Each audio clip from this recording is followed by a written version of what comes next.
kā viņi dziedāja, kad viņš sūta savus eņģeļus, lai mūs pasargātu. Katrā mūsu dzīves sfērā un katrā mūsu solī. Un es gribu šodien, kad brīnišķīgs laiks, kad brīnišķīga vieta, es gribu padalīties par 2 lietām. Par dziedināšanu un par finansēm. Tās abas gāja kādu laiku roku rokā manā dzīvē, kaut kādu 1,5 gadu laikā. Es jau esmu stāstījusi, ka 1,5 gadu atpakaļ es vienkārši iekrītu garāžas bedrē. Pēc tam es varēju par to pasmieties, un man uz to bedru joprojām ir dusmas, bet viņi ir aizklāti beidzot. Bet es ļoti sasitos, jo tā bedra dziļa. Un man likās pāries, tas, kas man sāp pāries. Bet paiet 1 mēnesis, paiet 2 mēnesis, paiet 3. Un es jūtu, ka kaut kādas sekas ir palikušas. Un sāpes joprojām ir no kakla, iet lejā uz plecu. Un šī kreisā roka un sāp. Tas, kas pārdzīvojas un izdzīvojas tādas sāpes, sapratīs, kā tas sāp, ka tu naktīs nevar gulēt.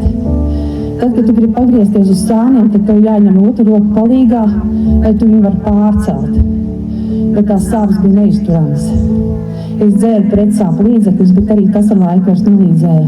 Es gāju, protams, pie ārstiem. Es veicu visādas, tur vajadzēja doktortomogrāfijas, visādas. Bet tas jau neatrisināja problēmu, jo tās pārbaudes parādīja, ka kaklas kriemeļi nobīdījušies uz kreiso pusi, un tā tas spiež uz nerviem, iet uz roku. Un tev nekas cits neatliek, kā vērsties pie tā, kas ir mūsu galvenais ārsts. Neskatoties uz visām ārstu diagnozēm, atkal sūta uz nākošām pārbaudēm, un tu saproti, ka arī tās ir finanses. Un ja tev ir kaut kāds laiks, es to nosaukt varbūt par 1000 laiku, bet tu tajā laikā esi arī apgādāts, bet negribas to naudu izmest kaut kādām pārbaudēm, atkal nākošajām zālēm. Es saku, Dievs, es ticu, jo vārdā ir rakstīts, ka tu dziedini un ka tu esi mūsu galvenais ārsts.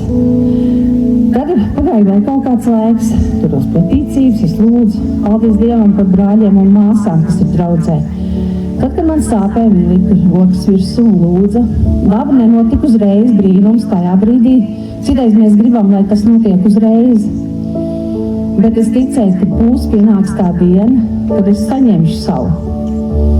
Tad es internets, tā ir arī laba lieta dažreiz. Es ieraudzīju vingrojumus, kas man likās, ka tie būs priekš manis. Paldies!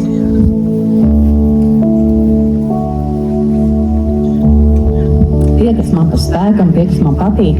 Un es sāku vingrot. Vingroju 1 mēnesi, vingroju 2 mēnesi, 3, 4, 5, vēl sāp joprojām. Un tad vienā brīdī, kad es cēlu rokas augšā, man kaut kas kaklā nokrikšķēja. Vienkārši aizgāja krika. Un es jūtu, ka man pāriet sāpes kakla augšdaļā. Ir minimāli tādi mazi simptomi, bet man pārgāja tās lielās sāpes. Pēc tam pārgāja pavisam jau, un es pat nemanīju, kurā brīdī man beidz sāpēt pat kreisās rokas, apsastais muskulis vai kas tur bija iekšēji audi. Man vienkārši vairs nesāpēja, un es esmu tik pateicīga Dievam, un es esmu tik laimīga, jo Dieva vārds darbojās, viņš strādā, mīļie. Ja viņš ir apsolījis, ka tu esi dziedināts, tad tu esi dziedināts. Varbūt, un tas ir process, citreiz tas ir process. Ir brīži, ka tas notiek uzreiz, bet ir brīži, kad arī mums kaut kas ir jādara. Tev ir jāpieliek piepūli, tev ir varbūt jāpavingro, ka tu jūtīsies ļoti labi. Un tad tu sāc just, ka tu arvien iztaisnojies, ka tev paliek savādāk stāja. Un Dievs ir uzticams, viņš vienmēr ir uzticams. Un tāpat arī par finansēm, kas bija laiks, kad tieši Dievs runāja pat no tā, kas tev vēl ir, atdot to pašu.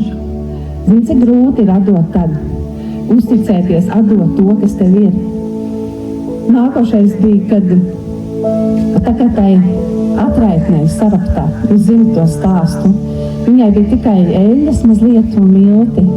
Tad, kad viņai vajadzēja domāt par sevi un par bērnu, viņa uzticējās Dievam. Dievs iedrošināja viņu paļauties uz viņu un izcept to pēdējo kukulītu un atdevu. Un tāpat ir arī mums.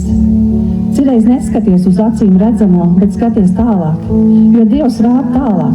Mēs citreiz skatāmies, tik ļoti skatāmies uz redzamām lietām, pie kā eļļa jau nepārstāja plūst, ja tu uzticies viņam. Amen.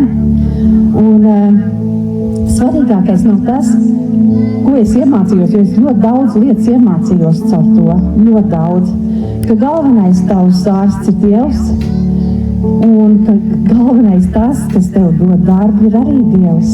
Viņš ir uzticams. Un tas bija laiks smags finansēs. Es sūtu vienu pieteikumu, sūtu otru pieteikumu. Tagad tā modē ir pat neatbildēt tev, vai jā, vai nē. Vienkārši tev ignorē un neatbild. Un tad, kad man kaut kāda nauda ienāca, es Dievam teicu, Dievs, man ir kauns pienest to, kas ir kā 10. Es 10 atstāju sev, un es atdevu 90. Kaut citreiz tas izskatījās maz tur, bet tas bija liels priekš manis kaut kas. Un es lauzos tam cauri. Un tad pienāca laiks, kad tu tiešām atcerās durvis, un tu dabūji labu darbu.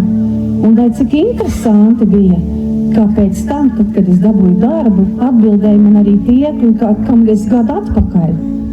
Un bija saka, piedodiet, bet es esmu dabūjis darbību. Un tāpēc es gribu noslēgt ar vārdiem no Salma pamācībām. Salma pamācības 3:9-10. Dod godu tam kungam arī no savas mantas un piešķir viņam visu savu ienākumu pirmajus. Un tad pildīsies tavi šķūņi ar pilnību, un tavas vīnas spiedis plūdīs pāri malām. Un iemācāmies uzticēt Dievam ne tikai savus finanses, bet veselību, ģimeni, visu, kas tev ir, uztic viņam. Jo tu saproti, tu iemācies tajā ceļā, ka tu pats neko nevari. Un to, ko tu nevari, to, ko ārsts nevar, taču Dievs var, jo viņš ir varens.